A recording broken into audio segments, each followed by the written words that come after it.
बोरियत हो रही है, वक्त खिसक ही नहीं रहा।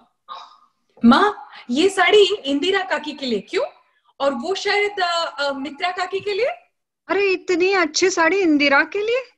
हमें अपने यहाँ खाने पर कभी बुलाया भी नहीं उसने। 9 साल में एक बार भी नहीं। कम से कम उनकी बोली तो मीठी है ना। मीठी बोली? हाँ, मीठी छुरी। मुस्कुराती तो यूं है जैसे किसी टूथपेस्ट का ऐड, पर अंदर से बिल्कुल इमली। अच्छा, ये कांजीवरम तुम्हें क्या लगता है, हेमा को पसंद आएगी?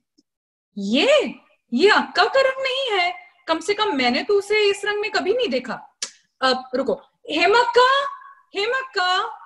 हाँ, अंदर क्या कर रही हो? चोपड़ा ने साड़ियां भेजी है चुनने के लिए, चलो बाहर तो आओ। अरे मैंने देख ली है, सब अच्छी है, बहुत अच्छी है। अब एक काम करने के लिए 3 लोगों की जरूरत तो नहीं है ना। आप चुन लीजिए, आप जो भी चुने मेरे लिए ठीक ही होगा। अच्छा चलो विदु, शांति की बहुओं के लिए ये 2 चल जाएगी। ये मुक्ति के लिए मजाक कर रही हो क्या? इससे कीमती साड़ियां तो वो घर पे रोज पहनती है। अब हेमा का, बाहर आओ ना प्लीज, सिर्फ 5 मिनट के लिए। देखो विदु, उनके नखरों को बढ़ावा देने की हमें कोई जरूरत नहीं है। हमारी जितनी चादर हम उतने पैर फैलाए बस। अरे हेमा, तुम क्या जानती नहीं क्या, उसने अपनी बेटी की शादी में मुझे कैसी साड़ी दी थी? किसकी शादी? अरे मुक्ति की शादी में मैंने वो राधाबाई को दे दी। अरे आपने अब तक वो कहानी नहीं सुनी है। कौन सी कहानी? अच्छा, मुक्ति ने माँ को अपनी बेटी की शादी में एक साड़ी दी। माँ को बिल्कुल पसंद नहीं आई। तो सच पूछो तो उनको इतना गुस्सा आया कि उन्होंने वो दे दी राधाबाई को। 2 महीने बाद हमने जब मुक्ति को खाने की दावत दी थी, राधाबाई खाना परोसने आई, और लो, क्या देखो, राधाबाई ने क्या पहना है। हे भगवान, क्या कह रही हो? फुसफुस करने की कोई जरूरत नहीं विदुला, मेरे कान अब भी सही सलामत है। उस दिन जो हुआ उसमें मेरी कोई गलती नहीं थी। अरे मैंने तुम्हें आधा दर्जन साड़ियां तो दी है। अब मुझे क्या सपना दिखता जो जानती कि जिस दिन मुक्ति यहाँ टपकेगी उस दिन तुम ठीक वही साड़ी चुनकर पहनोगी। मुझे किसी ने बताया ही नहीं, पता होता तो मैं हाथ नहीं लगाती। अरे इतना गुस्सा क्यों हो रही हो? कोई तुम पर उंगली थोड़ी ना उठा रहा है। अरे उल्टा उस अच्छा सबक सिखाया मुक्ति को। बात यह है कि जब भी राधाबाई कुछ भी परोसने आती, मुक्ति साड़ी को घूर घूर के देखती, इतना कि राधाबाई को यकीन हो गया कि जरूर कुछ गड़बड़ है। तो उसने बर्तन रख दिया और साड़ी की हर तह जांचने लगी, लगातार पूछती हुई, क्या हो गया, साड़ी पर कुछ दाग तो नहीं है, कहीं फटी तो नहीं है। हवाई तो बोलती बंद हो गई। और अब इसको लगाम कौन दे? और यहाँ मुक्ति और भी खलबला रही थी। अरे मैं तो मर जाती सच। कोई बात नहीं माँ, अब से मैं अपनी साड़ियाँ खुद खरीदूंगी। वैसे तनख्वाह तो आप मुझे काफी देती है। माँ, मुक्ति चाहे कैसी भी हो, ये बिल्कुल नहीं हो सकता कि हम उसे अच्छी साड़ी न दें, वो भी हमारे घर की शादी में। वरना पता है वो क्या करेगी? हमें अपने घर खाने पे बुलाएगी और अपनी नौकरानियों को हमारी दी गई साड़ी में पेश करेगी। सिर्फ हिसाब चुकता कर दे। काश रामदास यहाँ होता, उसकी इतनी मदद होती। उसके बगैर पता नहीं कैसे होगा सब कुछ। आप फिक्र मत कीजिए अप्पा, रोहित है ना यहाँ, वो काबिल है। क्या वो सब संभाल पाएगा? अनुभव तो उसे है नहीं। मेरी हालत तो तुम जानती ही हो, यूं है, मैं भाग दौड़ नहीं कर सकता। रामदास होता तो बिल्कुल अनमोल होता। तुम्हारी शादी में सारी भाग दौड़ उसी ने की थी। मेरी शादी में? मुझे किसी की भाग दौड़ याद नहीं आ रही। अब ये कांचीवरम कैसी है? ये कैसी रहेगी तुम्हारे लिए? किसके लिए? मेरे लिए? अच्छी है, बहुत अच्छी है, लवली। हेमा, अगर तुम्हें पसंद नहीं है तो तुम साफ साफ क्यों नहीं कहते? ये सब क्यों? ये सब क्या मतलब? अब मैंने क्या कहा? ठीक है चलो विदु, तुम इसके साथ निपट लो। अच्छा हेमा, ये धोती तुम्हारे पति के लिए है। किस लिए? साड़ी काफी है ना, ऑस्ट्रेलिया में वो धोती कहाँ पहनेगा। अरे ये हमारी शादी की रीत है, ऑस्ट्रेलिया हो या और कुछ हो। और धोती के साथ ये सोने की चेन भी। नहीं नहीं, इतनी महंगी चेन, वो क्या करेगा इसका, अंगूठी तक नहीं पहनता। एक्सक्यूज मी, मुझे ना अनपैक करना है। इतने सारे बिन बुलाए मेहमान, मुझे शुरुआत करने का मौका ही नहीं मिला। मैं चलती हूँ। चलो, अच्छा है, मेरी शादी के बहाने सबको अपना गुस्सा ठंडा करने का तो मौका मिल रहा है ना। अरे विदु, इसका तुम्हारी शादी से कोई वास्ता नहीं है। वो तो हमेशा से ही ऐसी है, हर साल वही कहानी। यहाँ आने के बाद कुछ दिन सब सही रहता है, पर 4 दिन के अंदर अंदर उसके तेवर ही बदल जाते हैं। और एक शब्द मैं कहूं तो वो ज्यादा, 2 कहूं तो वो कम। मुझे पता नहीं, पर मैं कुछ कहूं ना कहूं, मुझ पर बरसने का एक मौका नहीं छोड़ती ये लड़की। अरे भाई, पति बेटा सबको छोड़कर आई है, उनकी याद सताती होगी ना। हेमा, देखो, ये शादी वाकई में होगी या नहीं मैं नहीं जानती। विदु, बेहुदा बातें मत करो। खैर, जब होगी तब होगी। कम से कम तब तक तो हंसते खेलते रह सकते हैं ना, चाहे ढोंगी क्यों ना करें। अब मैंने क्या कहा है? मैं नहीं चाहती कि हम फिजूल खर्ची करें, बस। वो चेन सिडनी में कौन पहनेगा माँ, बैंक वोल्ट में पड़ा रहेगा बस। What a waste it would be. अरे पड़ा रहने दो, किसी का कुछ नहीं बिगड़ेगा। तुम्हारे पति को नहीं चाहिए तो ना सही, कल को तुम्हारा बेटा चाहे शायद। हेमा, शादी मतलब खर्चा, उससे बचना किसी के बस की बात नहीं। अच्छा, शादी मतलब खर्चा। अरे हेमा, 15 साल बीत चुके हैं, पुरानी बातों को फिर से क्यों उखाड़ रही हो? मैं उखाड़ रही हूँ? मैं? विदु, देखा, इसलिए मुझे अपने कमरे में रहना अच्छा लगता है। चुपचाप पड़ी रहूंगी अकेले। अरे मैं कह तो रही थी कि मैं कर्जा ले लेंगे, हम किसी तरह कोई इंतजाम कर लेंगे, थोड़ा सा वक्त दो। पर तुम तो 3 महीने भी रुक नहीं सकी। शादी करके एक बार उड़ जो जाना था। भगवान जाने कैसा उतावलापन था वो। उतावलापन? उतावलापन? अब बैंक के लिए रुकी रहती क्या मैं, वो भी 3 महीने? अरे रोहित तब कॉलेज में था, विदु स्कूल में। तुम समझती हो, इतनी बड़ी शादी रचाना हमारे बस की बात थी? बड़ी शादी? किसने की थी बड़ी शादी की मांग? अब क्या हुआ, किस बात पे बहस हो रही है? अम्मा, हिम्मत का प्लीज। बड़ी शादी? मेरा बेचारा पति, उसने क्या कहा? सिर्फ यही ना कि अग्नि के सामने सप्तपदी हो, बस। बस उसके कहने की देरी थी, और आपने उसकी बात बिल्कुल नहीं टाली, क्यों? अगर उसने जरा सी भी जिद की होती ना, तो आप कोई कसर बाकी नहीं छोड़ते। क्यों? शादी तो धूमधाम से ही करते ना तुम। हेमा, तुम गवाह थी, तुमने देखा था कितनी विनती की मैंने तुम्हारे पिताजी से। मैं उनके पांव तक छूने को तैयार थी। मैंने कहा भी, बेटा जमाई परदेश जा रहे हैं, कुछ जेवर बनवा ले। पर इन्होंने कभी मेरी सुनी है? मुझे पे गुर्रा है। जमाई कुछ नहीं मांग रहा है तो तुम किस लिए उछल रही हो? लो, इसे कहते हैं सोने पे सुहागा। देखो, मैं गरीबी में पला बड़ा हूं। मेरा भाई रामदास और मैं एड़ी चोटी का पसीना एक किया है हमने। कई एक बार खाने के लिए केवल 1 कटोरी लस्सी होती, बस बांट के खाते। अक्सर सारे दिन में वो 1 कटोरी बस। दर दर भटकते, कभी इस रिश्तेदार के यहाँ तो कभी उस रिश्तेदार के यहाँ। कहीं कोई 2 खाने ही खिला दे। हमारे सारस्वत एजुकेशन सोसाइटी की स्कॉलरशिप में मिलती तो। हाँ जी हाँ, हम सब जानते हैं, एक एक शब्द 1000 बार सुन चुके हैं। अरे मुझे तो मुंह खोलना ही नहीं था। ये तो मेरी गलती है, मैं अंदर ही चला। अश्विन ने भी किसी किसी चीज की मांग नहीं की थी, बेचारा। कहता है सीधा साधा रजिस्ट्रेशन ही काफी है। माँ राजी हो जाए तो बस, और क्या। अरे उसे इस बातों की क्या समझ, वो तो यूएस में रहता है। उसने तय कर लिया कि ये उसके लिए ठीक है। पर मैं तो अड़ोस पड़ोस की शादियों में शामिल हुई हूँ। खूब खातिरदारी की है उन्होंने, मेरी दावतों पे बुलाया है।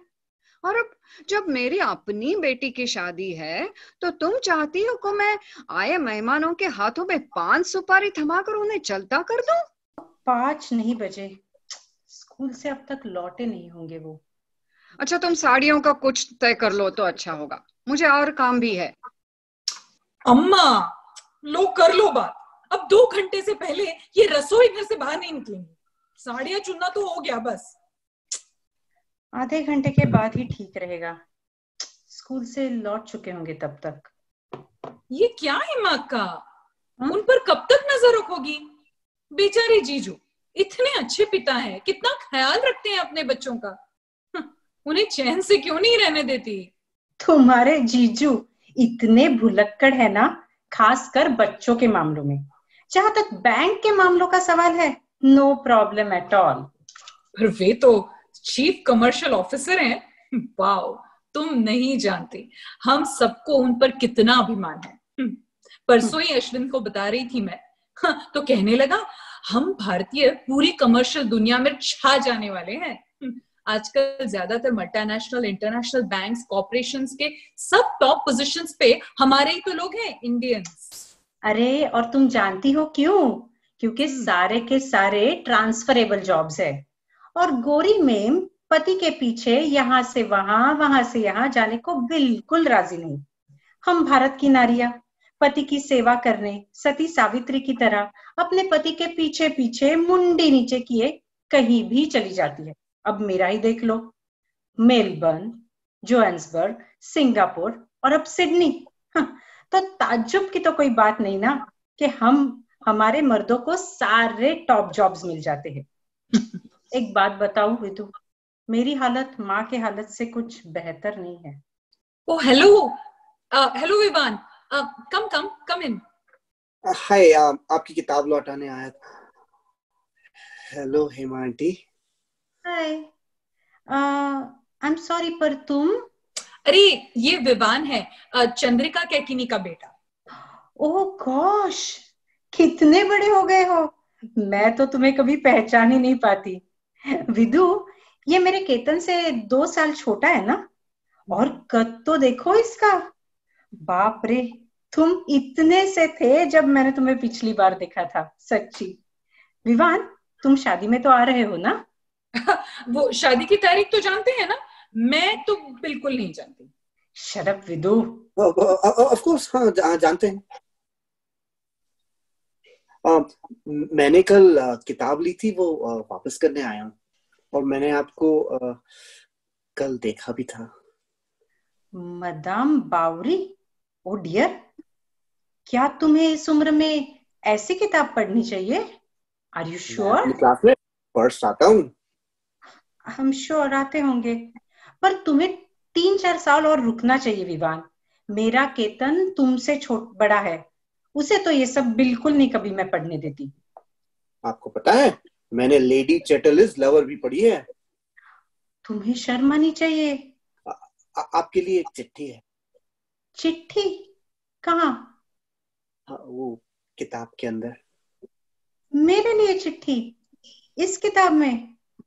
जी, मैंने आपको कल देखा था और तुरंत बैठकर लैपटॉप पे टाइप कर दिया। बहुत पर्सनल है।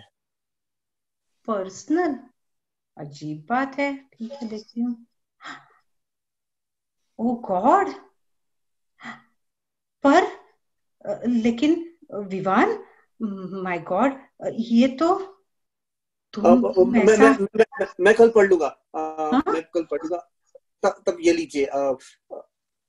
एक और है, और ये भी थोड़ी पर्सनल है। पर्सनल? ये तो तुम विवान, तुम ऐसा। Oh my God Vivaan. मैं चलता हूँ। हाँ?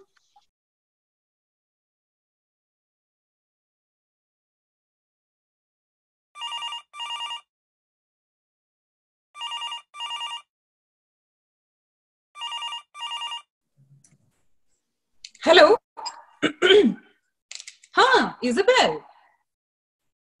हाँ, नहीं अब तक नहीं आया रोहित, लेकिन अभी किसी भी वक्त आ सकता है, शायद आधे घंटे में।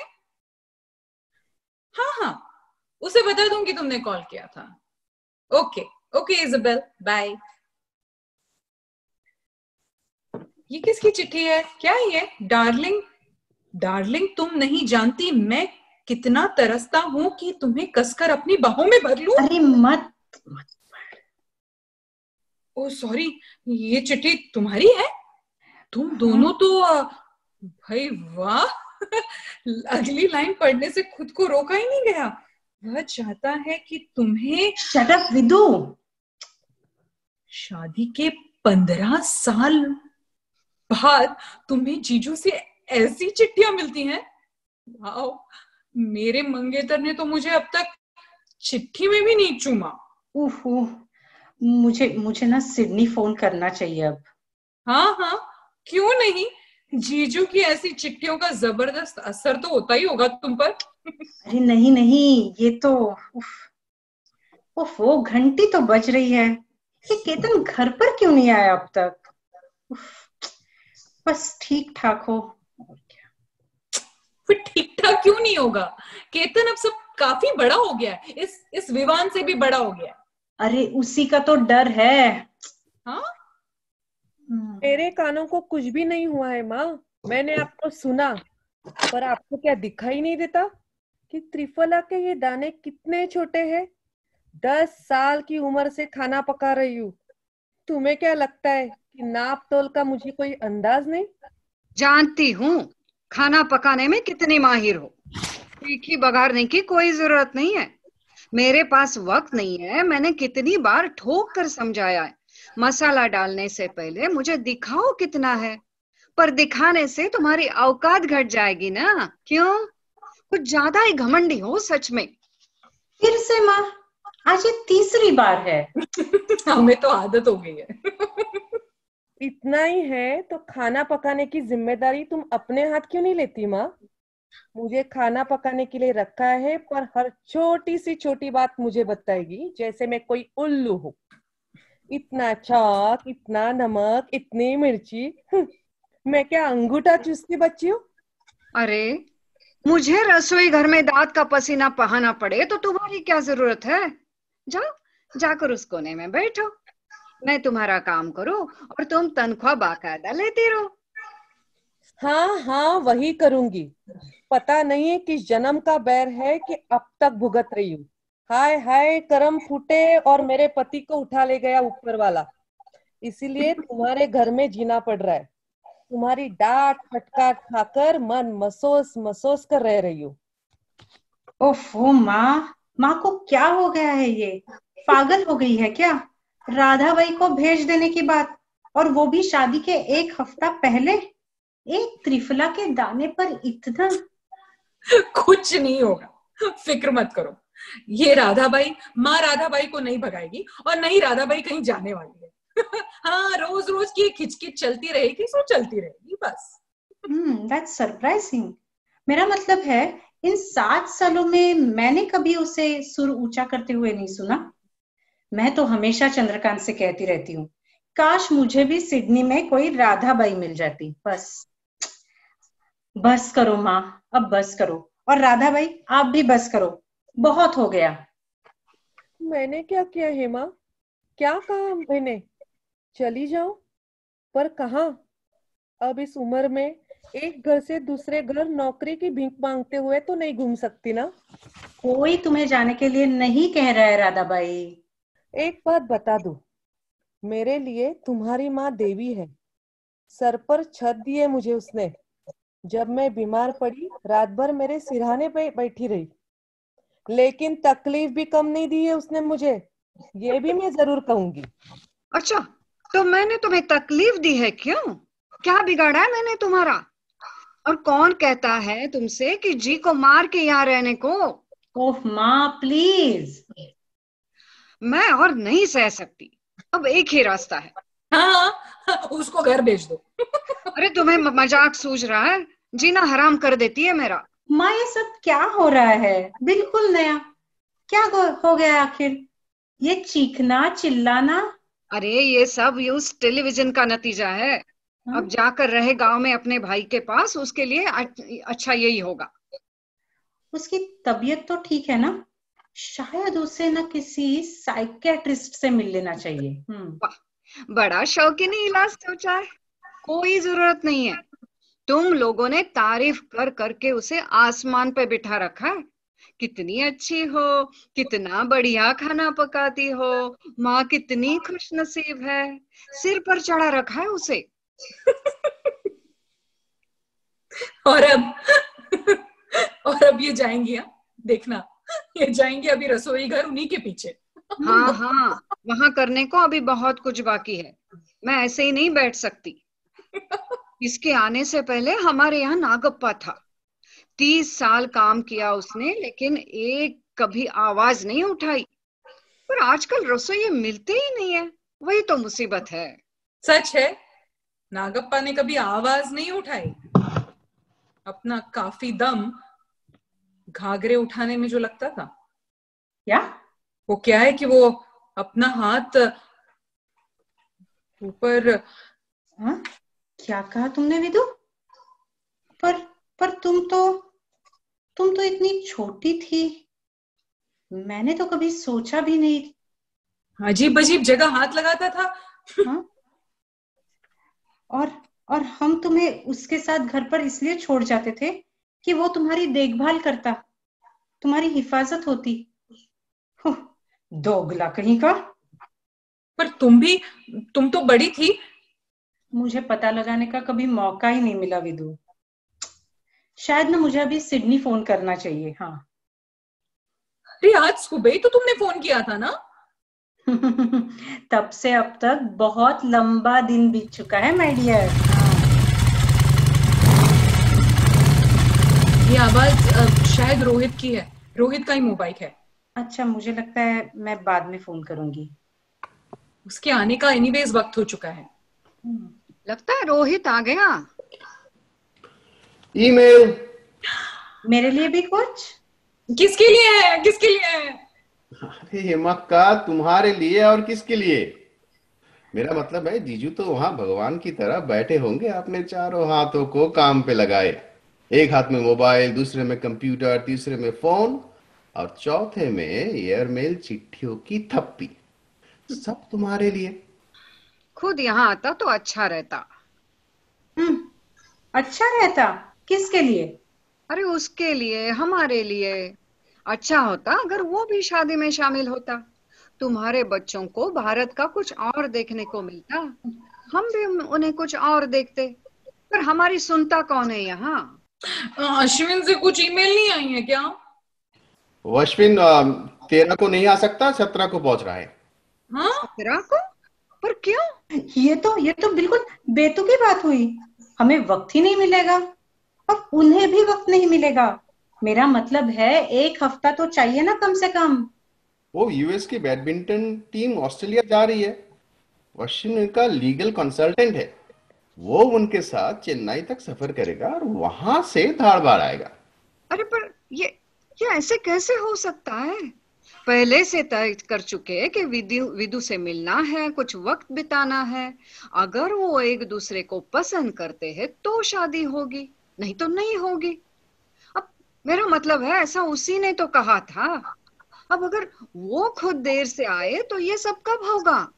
उसने पहले से ही बता दिया है कि उसे वो सब नहीं चाहिए।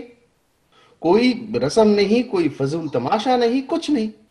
अगर वो और बिदुला एक दूसरे को पसंद करते हैं तो दोनों रजिस्ट्रार के ऑफिस जाएंगे और साइन करेंगे। अगर नहीं तो हाथ मिलाकर एक दूसरे की इजाजत लेंगे। Tata bye bye. अरे फिर हफ्ता पहले आने की भी क्या जरूरत है? शादी की सुबह ही पहुंचता। बता दो उसे। वीडियो पे उसे देख ही लिया है, मोबाइल पे बात कर ही लिए, बस यही काफी है। पहले मिलने की जरूरत ही क्या है? सीधे रजिस्ट्रार के ऑफिस में ही आ जाए। अब मियां बीवी राजी तो क्या करेगा काजी? वो भी वीडियो और मोबाइल पे। और उसके मुताबिक अभी तक कुछ भी पक्का नहीं है। ना ना ना ना, मैं बताऊं, सब रद्द कर दो। बता दो उसे, अभी अभी फौरन बता दो। अरे हमारी विदु को 100 लड़के मिल जाएंगे उससे अच्छे। उन्होंने हमारी विदु का हाथ मांगा, पहल तो उन्होंने ही की थी, और अब ऐन मौके पे ये क्या चल रहा है उनका? हाँ, जरा समझदारी से काम ले। अरे वो सोचता है हमारे पास और कोई रास्ता नहीं है। कह दो उसे हमें ये सब बिल्कुल मंजूर नहीं है। नहीं नहीं, हम ऐसा नहीं कर सकते माँ। लोग क्या कहेंगे? सारे शहर में मजाक उड़ाएंगे हमारा। हमें ये सब मंजूर था और हमने हाँ बे की थी। अब बिना वजह ना कैसे कर दे? मुझसे ये नहीं होगा। ठीक है विदु, ठीक है, चलो इनविटेशन कार्ड्स तो छपवा ले। आजकल आधे घंटे में हो जाते हैं। शादी के हॉल के लिए तगड़ा एडवांस दिया है। तो डरने की कोई बात नहीं अप्पा, वो कहीं नहीं जाएगा। क्या हमें सिर्फ इन बातों की फिक्र लगी है? हाँ, यहाँ मेरी नींद उड़ी हुई है और आप सब कार्ड्स और हॉल के लेकर परेशान हैं। रात को आधी आधी रात को नींद उठती है मेरी, कांपती हुई उठ बैठती हूँ मैं। समझती हूँ, इट मस्ट बी ड्रेडफुल विदु, पर 2 दिन तो उसके साथ देख ले, फिर तुम्हें जरा सा भी शक हो ना तो। 2 दिन तुमने तो जीजू के साथ 2 साल बिताए थे ना एक दूसरे का जानने के लिए। उससे कोई फर्क नहीं पड़ा था। Let me tell you one thing Vidu, शादी से 1 दिन पहले पेट बिगड़ गया था मेरा।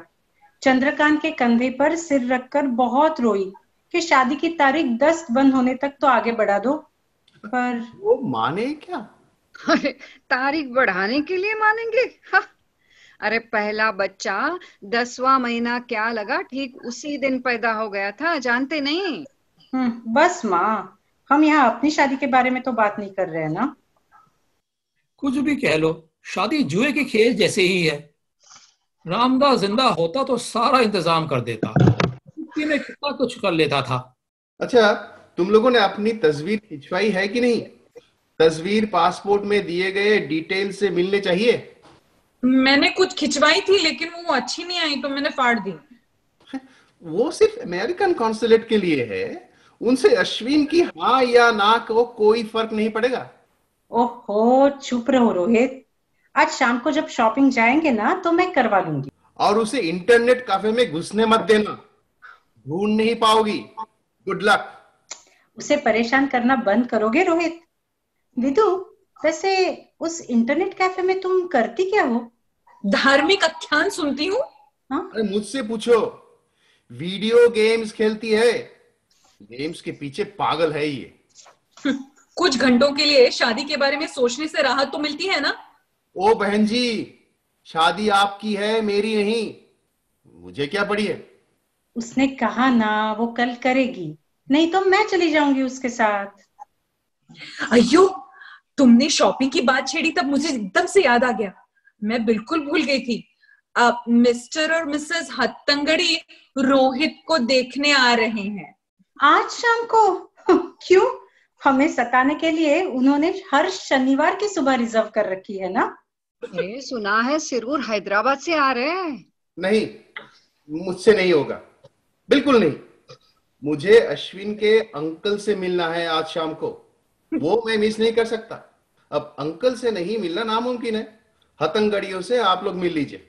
नहीं नहीं, नामुमकिन। रायकर सुनार ने बेलगांव से खास जेवरात मंगवाए हैं हमें दिखाने के लिए, और वो सब उन्हें आज रात लौटाने ही पड़ेंगे। तो पिताजी उसे मिल ले।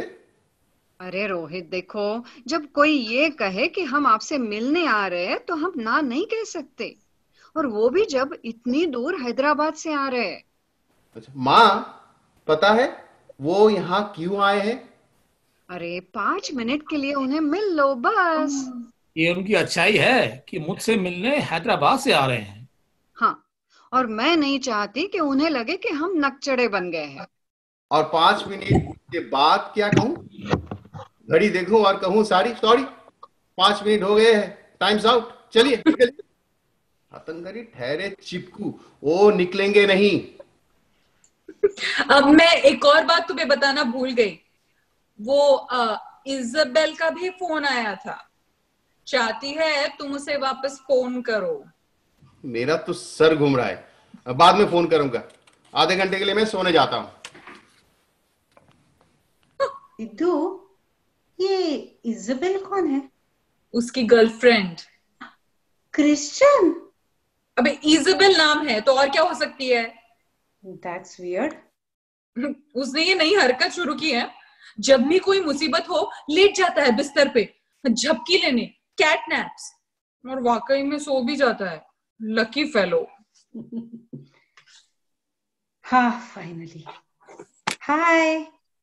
ओ hi Ketan, you are at home? हाँ, तुम्हारा दिन कैसे रहा डार्लिंग? हाँ हाँ, पर क्यों? ओ अच्छा, हाँ हाँ, मैंने तो हाँ हाँ देखा है। Oh that's nice.